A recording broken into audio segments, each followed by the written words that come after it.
Welcome to Kenton's videos. Enjoy the video. You start right now.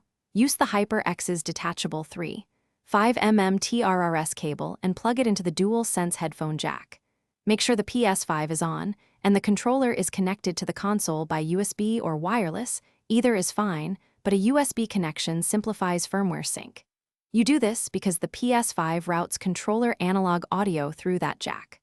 Once the cable's seated, keep the headset on to confirm physical fit. Do not mute the controller or headset before the next configuration step. Once done with the physical connection, navigate settings, then sound to route audio through the controller. Set input device to the controller microphone so the Ps5 uses the headset's mic input, and set output device to controller headphones so game audio travels down the same wired path. Make sure volume control, headphones, is at an audible level. Lower it first if you're unsure. For multiplayer, set chat audio to headset and balance chat versus game audio. This prevents overpowering voice or losing environmental cues.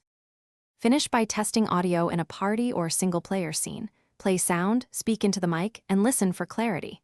If you get no audio, reseat the 3.5 mm plug and confirm the controller isn't muted. Try a different dual sense to isolate the issue. Make sure the HyperX cable is TRRS and undamaged, and update the dual sense firmware if audio behaves oddly.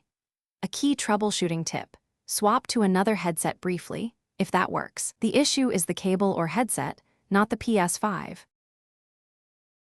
Thanks for watching. Consider subscribing if we helped you.